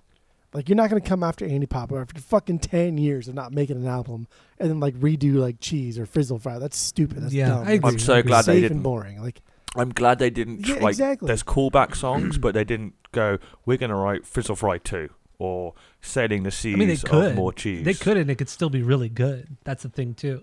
Yeah, I mean, even and if they there are were to do certain that- fans like, who want cares, that. though? I get that. There are certain fans who want that. But, nah. There's enough Primus here with enough brand new DNA. Yeah. Okay. So more on TV. That's where it sits. What other songs do we want to talk about? There's at least, I mean, there's for sure at least one other song I want to talk about because we haven't talked about Lee Van Cleef, and I think that's a great got to song. talk about that one. Yeah. Yes, Let's get into that one right now. What do you got? That's on my the song? 6B. Okay. Okay. Okay. It's my 6B as well. 6B as well. 4, I think. This one, so again, just coming from like an outsider type of perspective here, this is more in line with a normal Primus sound. The punchy bass tone, that riffage, Larry just doing the kind of the offbeat stuffs. This is like the best possible filler song you will ever hear. It's This not is a filler filler, through and dude. through. No, it's This not. is filler through and through. There's nothing about this song that is not what we've already heard through and through 4, 5, 6, 25 times throughout the course of their career. We've heard this. The only thing different here is like Jay. And Jay does a great job, but everything else on here is stuff that we have heard all the time. But there's nothing wrong with that. There's I didn't say there's anything wrong with that. But you're That's- acting that's like like- something's wrong with That's it. literally why I said it's the greatest filler song you not- will ever But hear. it's not a That's filler literally song. why I said that. Not a But filler it is a filler No. song. There is nothing different No, about dude, this song. Come on, the title could track take of the this song- record comes from this song. Here's what's happening. Here's what's happening here. Okay, boys and girls, mostly girls. You could take out Last Salmon Man, and you could take out Beef curtain. Lee Van Cleef, and this album would be extremely So unique. disrespectful. I think Lee Van Cleef like diminishes the uniqueness of this album, and I think Salmon Man diminishes the uniqueness of this album. But you need that balance. You need the balance that's going to throw back Why? to older Primus. Because I mean, you still have to have some because at that point, then it's Why? just a less. Why? Then it's just a less. and Jay. Solo record. A less solo record. Yeah, thank you. That's You good. should have. They should have just took those two songs out, called this Less Than J, and then That is like so that was it. Less Stupid. than Jay. That is so dumb. Yes, exactly. Got a case of the Zackleys. Got a case Know of how the I feel Zappies, about baby. that band, don't we, boys? Dude, Lee Van Cleef, it is my 6B. It is my 6B. This song is fucking unreal. It's amazing. I love this. I love the solo here. I love the sound. I love how squirrely it is and how it kind of like gets into your ears with those aggressively fucking high notes. It's so loud and abrasive and obnoxious. I love it. But this really is just a normal Primus song. There's nothing wrong Well, with it's that. played So on a also- resonator I'm not saying bass, anything wrong with so that. it has an interesting tone, and it's a real showcase of the double thump technique. But yeah, sorry, Tyler, you were saying. No, I was just gonna bring up Jay's drumming, and I feel like this is another example on the record where he plays a lot like Brain, where he locks into that groove, and it's more Normal about the Primus. groove and less about the hi-hat trickery and everything else. Yeah, I mean, with different Normal production, Primus. this could be on Brown album, Normal Primus. Okay, so- Yeah, but like to me, Yeah, this song is kind of like a lot of the feel of this album, and I'll bring in the cover art and stuff, is kind of nostalgia. Looking back, and this song is, I mean, it's pure nostalgia. I sure like watching Lee Van Cleef. Whatever happened to Lee, and it's like, yeah, it's he's talking about his childhood a lot in the lyrics, and the Green Naugahyde and his dad's old pickup truck, which is where the title comes from, and the front cover is this old children's toy. Again, it's the past. It's yeah, they are older, and they're looking back a bit, and then commenting on where the world is at today. That today being now 13 years ago, which is why it's a little dated in crazy. places in terms of the politics. Mate, where the fuck did that happen? Like this album is over nearly a decade and a half old, and it still to me is new Primus. But because they haven't really done anything since then. no, the one Les just has so many fucking bands, but. Yeah, And Like the things this they song- complain about here are like universal complaints for every fucking walks of life. It's safe. Like, come on. This song is it's Not just a reinventing the big wheel here, silly lyrically, Primus bro. song. Yeah, as Jeff says, but come on, that bass line, man. If that doesn't bring a smile to your face, Of course, it's good. That's my 6B. Like, just because I say it's basic Primus does not mean it's bad. It's good. It's great. Yeah, it's a big silly. But you know what? It's It's so a filler good. song. It's not filler. Filler is Eyes of the Squirrel. That's a filler song. Okay, saying. I'll give you that much. No, that's no, closer no, to a no, filler no, than Leave no. Van. And Cleef. All that right, song is now- aged badly because it's just Okay. again My listing beer down. Now I'm irritated. current fucking memes no, at the time. No. It's just like like it's talking about Brangelina. It's like been and gone, man. You just said this could be on the Brown album. If this could be on another album, then just put it on another fucking album. There's nothing special about this if this can be on any other album. Eyes of the Squirrel could only work on this one. It's still it Lee doesn't Van matter, Cleef but could it work Yeah, on but another still one. it's still a filler song. It doesn't It's a filler matter if song. it could be on That's another why Lee album. Van Cleef That's- is like that's I think my it is okay one of the song best filler is songs of Eyes of any the Squirrel. genres of all time. It's I my just- 10B. That's 4B, baby boy. That's 4B. Oh my god. Fuck out of here. First of all, Okay, you let's jump into fucking- this one. Let's jump first of into all, this you one. Here we go. knuckleheads. Yeah, First this is of all, what I want. you Some fighting. numbskulls. Some fighting. You- You numbskulls. Oh, yeah, I'm getting cross butt over here. brains. Get off my lawn. Okay. Hey. Just why don't you know what accent that is? I have no idea either. Just old angry Jewish guy. Hey, I'm crossing you people. I'm from New York. Dude, the I like accents Boygos. escape me. I just Oh, if it's not the I like Queen's English, I have Boygos. no I idea like what it moaning is. the guy. Hey, these kids today.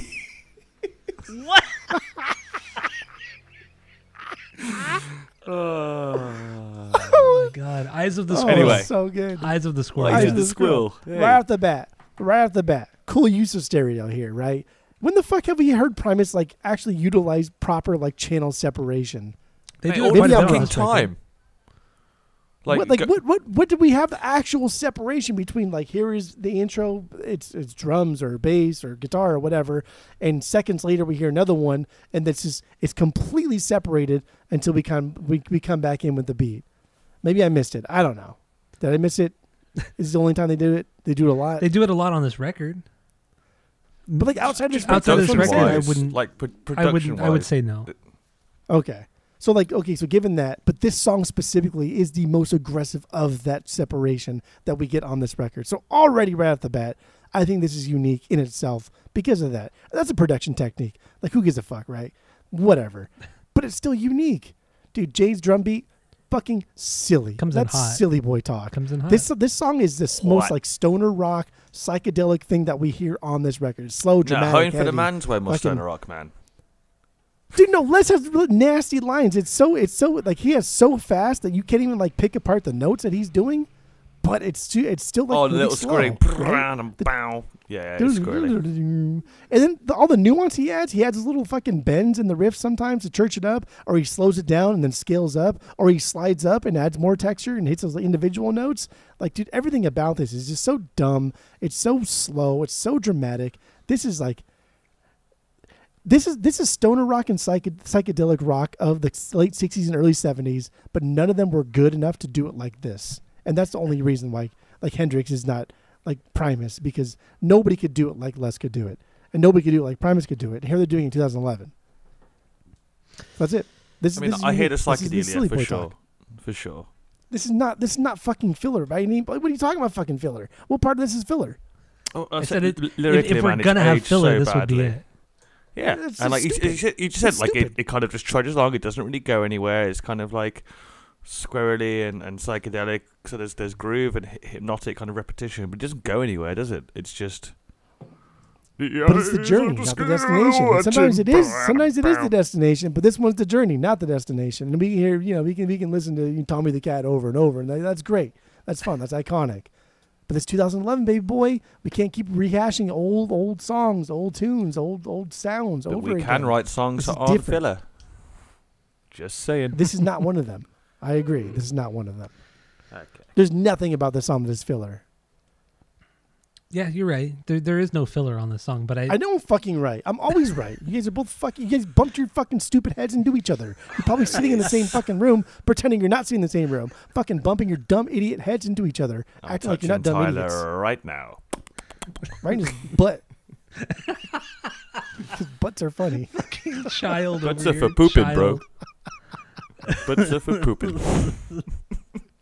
All right, let's move on from Eyes of the Squirrel. Let's move on from this. Dumb That was good, song. though. It was Yeah, really- Let's move on to that fucking filler song. I'm okay, moderator, so- so I can diminish all arguments just by moving forward. Somebody told him has to to moderate since more. you don't do it. Yeah, you literally bitching about moderating. Yeah, you're the Get the fuck shittiest outta moderator here. I've ever Get heard the since fucking fuck Joe outta Rogan. here. Straight up. Yeah, Joe Rogan's terrible. Great guest, terrible Oh. interview. Oh, God, Anyway, yeah. so let's talk about a song we've mentioned quite a bit, but we haven't got into yet, and that's Hennepin Crawler. That's my 4B. Where does that one sit for you guys? 3B. 3? Reading my notes. 6B. 6B. Okay, all kind of the same. So, yeah, middle. So yeah, Middle. what do we have on this one? Yeah, 6 and 3 are the same fucking number. I get it. Hey, they're divisible by each other. You're the Huh? worst. He's the worst, this guy. Well, Tyler, to answer your question, what have I got it? It's cool. I kind of counted the prelude as well as like a long intro, which is wicked, man. Like I love the bow, bow, Same. bow, bow, bow, bow. Yeah, the reverb and delay, and the fact he's got this kind of just bass swell underneath the whole kind of, and that's all you hear for like the first 20 seconds of this brand new Primus record. Is just. I've realised, by the way, that half this pod is just me kind of mouth speaking Les's bass lines. That's true. Fine. Yeah. I'm okay with it. That's fine. But then he just, I think I've just written in big letters on my notes that bam, ba-ba-ba-ba-down, ba-ba-ba-ba-ba-ba-ba, and I tried to Damn, phonetically that's so spell good. it. Oh, mate, that you know what? I know you don't like the auto-wad, but those auto-wad harmonics, Tyler, come on. They are tasty. They are tasty. Well, there's something. There's something. Yeah, something tasty. And again, Larry starts off keeping it really simple. The jink, jink, he's just doing upstrokes, and you've got this. You were a band qualified, Larry. I mean, the lyric, or was it? He can tickle your pickle for a nickel. Some say it rather not. It's just like I'm like, yeah, man. Like it's all very, it's very Primacy, but with this new kind of lower vocal Les delivery. He's using that Sandman mic that kind of distorts it, and so it's that's saying, exactly what I was gonna say. We're still Primus. This is like post 2000 Primus. He has that effect on his voice, or he uses that effect on his voice, and then the auto wah on the bass. Like let's touch upon 2000 Primus. Let's touch upon Les as a vocalist here, because everyone talks about his bass playing. He's actually a tremendously good vocalist in terms of He has a lot of range, projection, and like live, like he doesn't bum notes, like, and he's not playing stuff that's easy. Let's face it. He's got a very unique voice. It's that kind of Al Sobranti. Hello, I've been doing it all afternoon. This weird, like he's like a cartoon character. He's like a Looney Tune behind the microphone. You know? Yeah, you're right. Yeah. And it's like a lot of people hate his voice, and a lot of girls don't like Primus. And they're a boys band, like, get that. And a lot of it is like, he just sounds like, why don't they get a singer? And they were asked, like, labels passed on them because, like, oh, you'd be great, but why don't you get a singer? Who the fuck is gonna sing for Primus? Like, how would you Other possibly than Les sing? Claypool, right? I know. Yeah, It it's doesn't make exactly. any sense. Can you imagine, like, Tommy the Cat sang by, like, a singer? He's terrible. It's silly. Or It's this. stupid. You imagine Hennepin Crawler. Impress those steampunk girls. Yeah, dude, Eddie Vedder meets Primus? Like, no fucking way. You Fuck crazy? off. Yeah, man. I don't want like to shit. hear Tommy the Cat. No. Like, I want that. I want that. Dude, Scott fucking- Stapp fucking for Primus? That's good. Oh. That actually would be I good. would actually really want to hear that.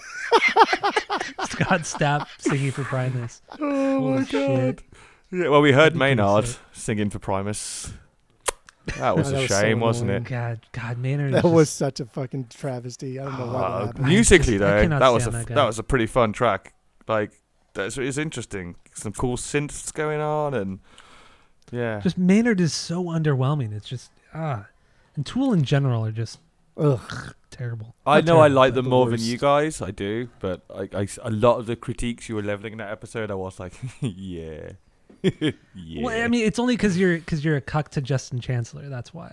That's the only reason why. I like it. I mean, I actually really like Paul Damore as a bass player. Like, I early Tool, like up to and including Inema is like my favorite Tool.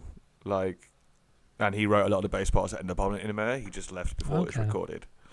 So All right. he's now playing in Ministry. This is where So This is where moderation comes into play, and he's not doing his fucking job. Oh my god, this fucking guy. We're doing really good. I literally don't want to fucking talk about Tool. We've only been on this episode for an hour 20, which is actually pretty good for us, and we're almost pretty done short for a standard about asinine radio record. Comparatively to the Manson episode, yes, it's pretty good. That's what I base everything off of. Is that Manson? We never talk about the Manson episode. Fucking hell, so tired. It was 6 in the morning. I went to bed. It was like 5 hours altogether. Oh my god, yeah. Anyway, so, Hennepin Crawler. Hennepin Crawler, yes. So this is the Welcome Back to Primusville. It's pretty Primus-y, but also pretty new. There's that Ottawa. It's post 2000s. It's got the Sandman vocal. That's where we got to. And go, Tyler. And also, this is a great thesis to the rest of the record, because it has a little bit of everything of what we're going to hear on the rest of the album with the Ottawa, that effect on the vocals. What are you calling it again? The sandpaper vocal? What do you? It's a call Sandman mic. So it was given to Sandman him by the guy from Morphine who died, and they were buddy. It's very interesting bass player. He used to play 2-string bass with a slide. Morphine, a cool man. Okay. And yeah, he used this mic, and then when he died, it was given to Les. So he kind of used it. It's kind of almost like a tribute.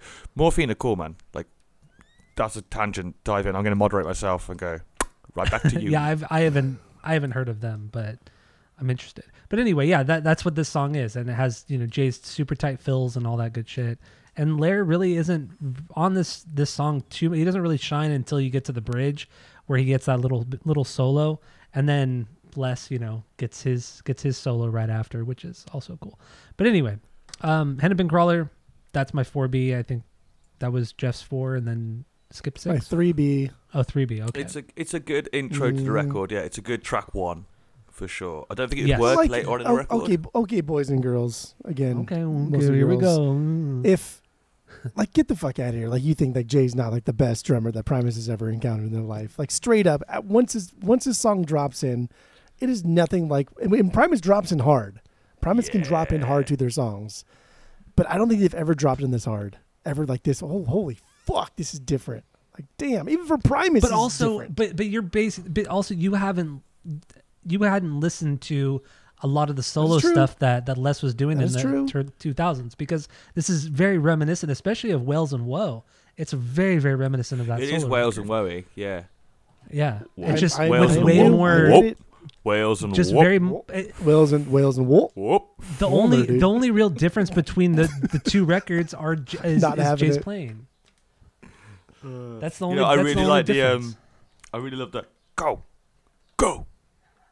parts. Oh yeah, I do like the goes. Yeah, the goes are really good on this song. I don't wanna know. There we go. We got Blink in there. Knew we would. Mm-hmm. Had to happen.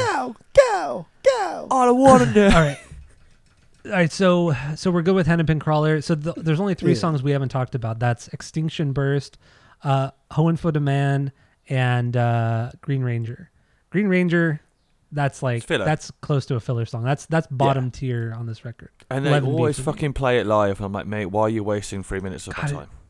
I know, it's like the because worst. You got to take a breath, dude. They got to chill for a minute, man. They gotta, it literally is. So relax. Larry can change guitar, Les can just bow some up. Yeah, exactly. It's either this or let's just talk about something. There is a point of filler in a live set for sure. Like, we do it all the time. We have there's a song where I don't play bass for the first 2 minutes. It's fucking great. I can just have a beer. Yeah. Smoke Hoeing for the Man, quickly touch on. This is, to me, that's this big stoner riff. Like, it's very kind of 70s stoner rock riff. It started as a Larry riff. It's kind of a throwback, but it's not kind of frizzle fry or cheat. It's more of like a throwback in terms of style to to kind of 70s rock rather than a throwback to early Primus. If he'd played the Carl Thompson, I actually think it would have sounded better on the bass line. I do think it's missing something from, hasn't got that chunk of the but I do the how about one damn for no sandwiches. It's like, it's cool. It's my 7B. 7B. That's my favorite line of the record, though. It does that cool thing that Salaman does, where it just flips into the worst thing about Charlie Sheen's when it hangs his on his ass. I used to be a pimp. It's like, yeah, it's cool. It's cool, but it's kind of Yeah, it's a mid-tier Primus song, but I do like the Yeah. big stoner rock riff at the start, you know, and like to hear Larry that loud and because Larry's quite quiet on this album. He's mixed quite low. Like, in fact, this whole album is mixed pretty quiet, and it's a really nice antidote to the anti-pop, where that was a victim of loudness wars, and it's like, nah, we're back to self-producing, we're doing it our way. This is just like chill. We're not interested in like the charts. We're not interested in like, you know. But I think that's more because of Les's control over the band. Because, I mean, this Green Naugahyde, once again, this is more like a solo Les album. I mean, which those albums don't have a ton of guitar. It's more about without Tim as like a loggerhead. As I say, Larry's very kind of go with the flow, I feel, and without Tim, like to kind of like he's more about this. Keep him in check almost. I think, like you don't drive and you know, Primus got pretty big in the 90s for a band that sound like Primus. That, you know, fucking Soda got into the top 10 on the Billboard charts, you know. What? You know, you don't get that successful if you don't have drive and ego. I can imagine Les being quite difficult to work with. I can see not that, in a bad way. But like, and he knows what he wants, and he doesn't surround himself with very people. Specific sound. And he knows how fucking good he is, man. Do you know what I mean? Like when I met him, like he went to walk away. You know, did not want to. And then I was like, look, I don't want a signature. I don't want a photograph. Yeah, I'm bringing it up that I've met Les Claypool. I'm bringing it up every fucking podcast. I don't give a shit. He's my fucking idol. You know. And then he stopped because I was like, he's like, oh, he's not going to bug me. You know. We just chatted about Residents and Pink Floyd for like 10 minutes, if that. You know. It felt like forever, and also like it felt like a second, and it was cool. Got a fist bump because he doesn't shake hands. I'm 20 years old. That's cool. I'm in Amsterdam, wandering around with my best mate, and we just bumped into Les Claypool because we're off to see him play. Like, what the fuck? That's pretty cool. That's a cool experience. But and I had these crazy steampunk goggles in my hair, and he was like, "Nice glasses," and I was like, so.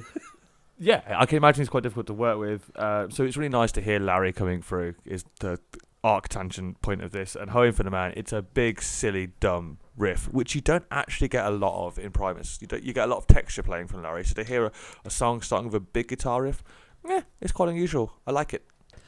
Yeah, I would also compare this song a lot to Faith No More. I hear a lot of Faith No More. Ooh, I like that. With the guitars and the bass, not the drums, because Jay is a significantly better drummer than Mike Borden is. Not to say Mike Borden's bad, because he is a great drummer, but he's nothing on Jay.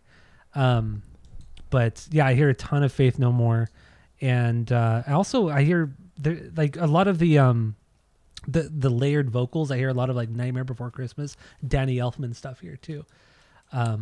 It's a good song, but in the end, like it's just you hear this shit on other songs on this record, and it's done way better. It's a good song, but yeah, definitely lower tier on this entire record. But, Jeff, thoughts? That leads to Extinction Burst. This is the only song we have not talked about, so we might as well run through it and then do every track. Yeah, then finish and then round it out and give our ratings. Go on, Jeff, take it away. What do you got? Good. This is my 5B. Okay, that's fine. Where's it sit for everybody? This is my 5B as well. Yeah, 5B as well. Okay. So what do you mid tier? What do you got on this one, Jeff? I mean, like, out of technically 13 songs, I wouldn't say this is beginning of mid tier, right? Mm-hmm. Like whatever. Top but, mid. I like mid the specific bass tone from Les. I love the harmonic stuff that he incorporates here.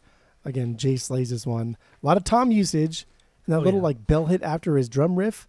Come on, man, that's so fucking good. He's so fast in this one. Dude can just do it all. I love the transition into the solo. Jay changes it up a little bit, and lets Lair kind of like get some breathing room. Like, cause Jay he calms down in the solo and lets Lair have his time. And again, like going back to the whole like Larry thing, dude, this is as much as I want from him. This record is a Jay and Les record. I feel like this is my wrap up too. Also, that's fine. But yeah, I mean we could wrap it up too when we talk about this song. Yeah. I don't want any, like, this is as much Lair as I want possible, and even this is like right at the cusp. Like any more, we're gonna peter down. We're going down the hill here. This is as much Lair as I possibly want. And yes, maybe this isn't a Primus record. Maybe this is like a Les solo project. But this is just as much of a Jay project as is Les. This would not have happened without Jay. This could not have happened without Jay. And I think Lair had as much input as humanly possible. You could not have included one more riff, one more solo, and I think it would have taken away from this record entirely. That's all I want from Lair. That's it. All right. So what do you got on this one, Skip? And then I guess you're. Are we doing wrap ups? I don't know. I felt like it naturally just went into the wrap up. Well, you can give it a rating though, bro. Or are we gonna do wrap ups and then? I know, but I didn't get your do you want me to finish and get my rating and then we'll call it? Yeah. Do your thing? Yeah, do that. Okay. Why not? We'll kind of do extinction burst into wrap ups and rankings. Works, ratings even works for me. I've got some notes. So yeah, okay. The world famous 3-point rating system where 3 is a perfect album, 2 is a good album you're going to continue to listen to, 1 is a bad album but give it a shot, and 0 is the worst thing you've ever heard. So what's your wrap up, Jeff? Rating, and then we'll go to Skip and then myself. What do you got? Go. Like I said, I'm not a deep Primus head. Is there a specific word you call like Primus heads? Right? I don't think No, I don't think there is. The general term, like everyone says bastards on the forums because of the whole Larry or a bastard thing, but no, it's all kind of like the Primus sucks thing. I just think it's kind of lame. Like the band tried to drop it fucking 20 years ago. Let it go, guys. Do you know what I mean? Like the band have let it go. It was cool in the beginning, for sure. Like that was a cool thing to do in the beginning, but we're too old for that shit now. Yeah, basically. But okay, anyway. I think Green Naugahyde is a very unique album in the discography in that, yes, it is like a solo record. But again, I don't think this could have possibly happened with any other drummer except for Jay. And like Skip said earlier, it's like Les loves Jay. He fucking loves him. And I think it's because everything musically that Les has ever imagined that he could possibly do and think about and articulate through his fingers and sound through the bass, I think he achieves all of that because of Jay. And this album, we hear all of it, and I think it's just a really fun time for Les, and it's because of Jay. Maybe Jay doesn't give a shit. I don't know if he fucking cares that much, but I know Les cares because you can tell, because you can hear it, and I think this is for me. This is a perfect record. This is a 3 out of 3. I love this. I think it's really cool. I'm a big Jay guy now. What are you laughing over here, fucking Annie Pop? Get the fuck out of here. Oh man, a perfect 3 out of 3. There are no stinkers on this record. There are no okay songs on this record. Even the filler song that I think is like their best filler song they've ever fucking done is still a really good. This could be on Brown album. Oh, this could be on this fucking album. Yeah, idiots. That's because it's a great filler song. Idiots. Idiots. I sound like fucking Dwight in The Office. Yeah, idiot. That's how Tammy talks to me too when she calls me an idiot. Idiot. Ty. It's funny because like idiot is supposed to be this aggressive kind of like demeaning thing, but when you say it more than like once in a row, you sound like an idiot saying idiot. You idiot. Yeah, it sounds stupid now. I do. I think this is a perfect record. I think it's something unique. Again, I've not listened to these records more than like 5 times in their entirety, probably outside of Pork Soda, Cheese, and this one because I own them on the vinyls. So maybe give me 5-10 years. My rankings may have changed because they've already changed since the last time we did Pork Soda. Yeah. Pork Soda was that was my favorite. Now this is. So I don't know. I'm still new to this. I think this is fucking amazing. I love everything about this, and I love that like layers in the back. Like, dude, sit down. It's not your record, and that's fine. Nothing wrong with that. All right. Perfect 3 out of 3 for Jeff here. So what do you got? Extinction Burst and then wrapping it up. What do you got? Skip, go. So I'll keep it quick on Extinction Burst. It's really cool, but it's kind of like a fingerstyle song from Les, so it's great. And I really like, if you listen, how like the vocal melody and instrumentally like they tie in really well, which again is quite unusual for Primus. Usually you've just got this sort of very rhythmic kind of bass parts, and then the almost counter melody would be the vocal. So it's kind of nice they tie in. So it's cool. It's a bit different. There's lots of auto wire again. I like the beep beep pop pop beep beep pop pop beep beep pop beep beep. And then you can hear it's clearly Larry doing a beep beep because he's got quite a distinctive well, very different to Les. So it's cool, it's nice, and smoothly rolling into the wrap-up. I do think this is a Primus album. I do. I wouldn't say it's a Les solo. I think it's Primacy because Larry brought stuff that was in, like the riff, Jelly's on Smack, that doom dicka dicka dicka doom dicka, that's where that song came from. Les literally was like, I wouldn't do this if for this record. Like, I wanted Larry to contribute. I told him bring stuff, like we want to have it in. Again, the riff for Hone for the Man. There's a lot of Larry stuff going on this record, a lot of things that he wrote, but then Les would write a bass line too, as opposed to going, this is the song, play guitar. But I do think Larry is very, very good at knowing when to sit back. I mean, he's made a career out of it, and then knowing when to go off on one and not worry about not being noticed doing it. But he does get some really great solos on this record. So it is a Primus record. It's a Primus of Jay record, and I'm so fucking glad that this happened, because Jay was way back there in the 80s, and then he broke his foot. No, Brain was the one who broke his foot. Brain came in after the first time Brain was in the band, but before they recorded anything. Yeah, but it's really nice that a guy who wrote a lot of the drum parts that Tim went on to then kind of play and write, obviously adapted to his own style, got to make a record with the word Primus on it. Because I know Sausage exists, and we didn't talk about it as much, but we thought we were gonna, and that's a fucking great album. Go and find it. Great, yeah. Go and listen to it. It's a lost Primus record. Yeah. Good luck buying it though. If you want to spend $500. Yeah, good luck. Yeah, good luck. I mean, I can't even get it on fucking Spotify over here. It sucks. But I mean, we didn't have Animals for fucking 6 years. It was really bizarre. Anyway, so this is a Primus record. This is like, it was supposed to be a brand new era, and I kind of wish we'd got a second Jay Lane Primus record. I think that would have been really interesting to see where it went from here. They came in and they toured this album before they released it, and then they toured it hard, and I caught them on that. And the best Primus gigs I've seen have been with Jay Lane on drums. I love his style because I love funk, and I love that relationship he has with Les. Yeah, it's a fucking amazing album. It's not perfect in my opinion, but it's damn close. I'm going to give this bad boy a strong 2.8. Oh, wow. Cheese is a 3 out of 3. This is a 2.8. The slivers of difference. Delicious, cheesy slivers. All right. Extinction Burst, with this one, they do a good job with like the use of stereo and everything, a lot of panning. Les uses that fucking Ottawa a lot on this one. It's a little much, but it's fine. I also love Jay's playing, a lot of tom usage, which you don't hear a lot of percussive stuff you don't hear, obviously because it's mostly hi-hat, but it's a good song. But this record, when I initially heard it, I wasn't a fan of it. The first couple songs I heard, I didn't really care for it. Or it's not that I didn't care for it, I wanted more of a traditional Primus sound rather than Les Claypool solo record. So I was disappointed, but after a couple of years, this album has grown on me significantly, and it is a very, very, very good record. I wish we would have gotten at least one other J record. I mean, but instead we got the fucking stupid Wonka record, which is fucking terrible. That's crazy. I would also rather have gotten another J record over Desaturating 7. I do love that record, but I mean, I would have been very interested in another J record.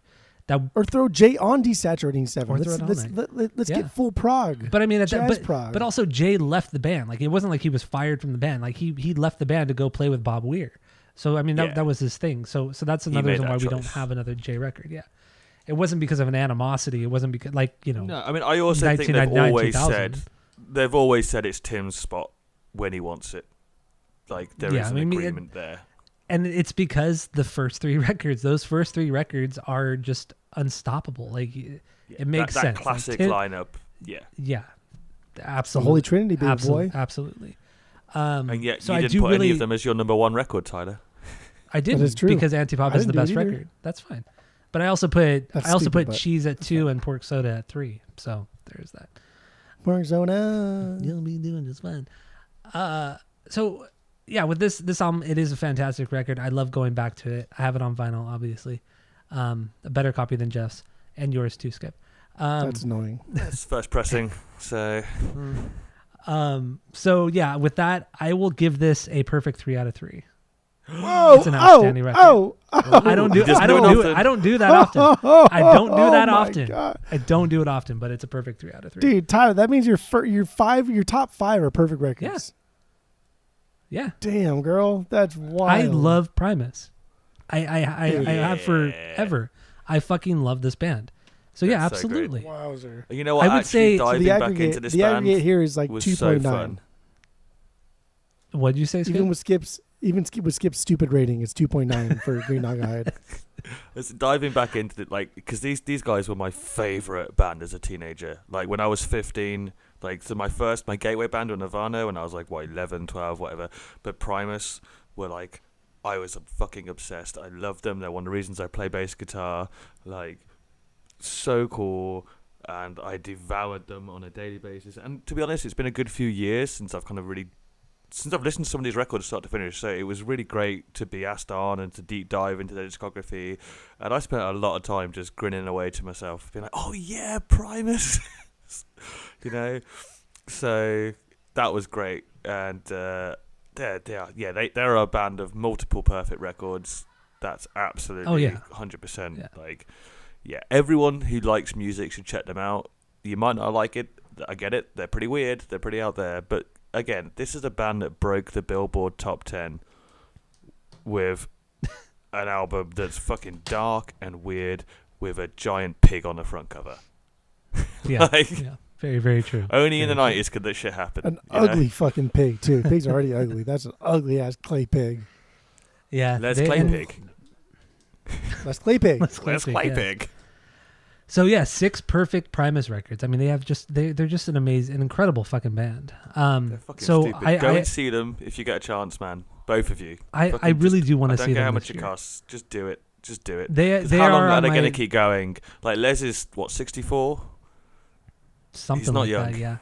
Yeah. Tim's too heart attacks I have two bucket list bands. Primus is one of them. The other one is The Offspring. Never seen them live. But yeah, I need to see Primus.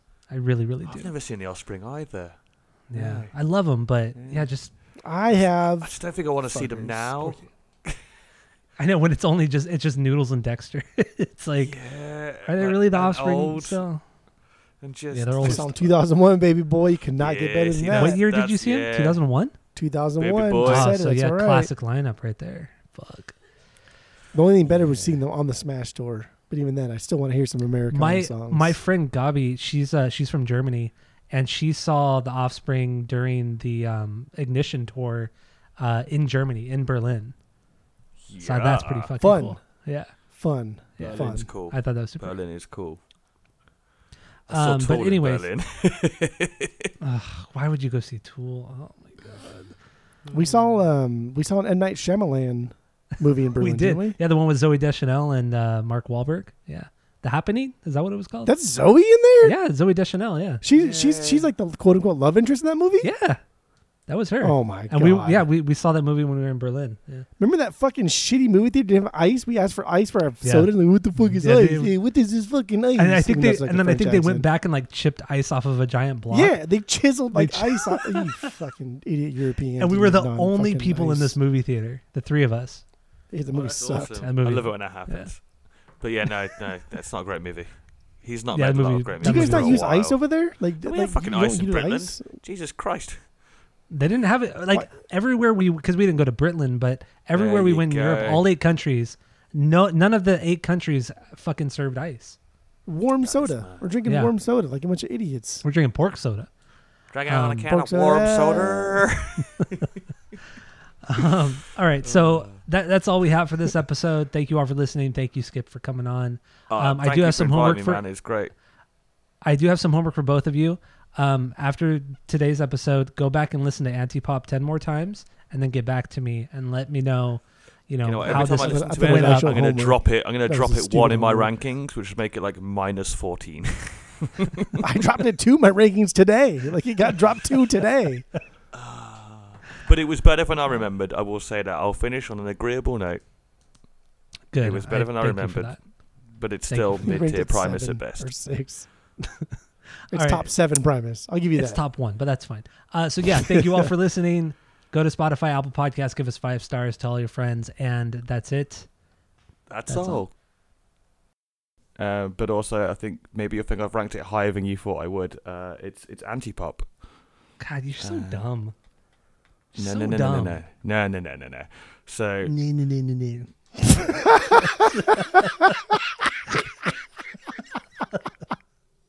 you guys know that I've generally got a lower opinion of this record. Les has a lower opinion. Blah. I want to suck your blood. Blah. It's hard, bro. It's hard when you crawled in at 3 a.m. No, it's their best song It's not overall. their best song. No. It's not even the top Oh, 10 anyway. Primus songs, but it's a banger. Yeah, it's not even close to a top 10. This is like, It's not even close to fucking anti-pop is better. Like, the I fuck don't even think outta it's here. top 50 Primus songs. The fuck outta Wait, here. yeah. Top You really fucking think 50. that you think this song is better than Tommy the Cat or Damn Blue Yes. Collar Tweakers? Okay, Or, Jeff's stupid. Jeff's stupid. He's stupid.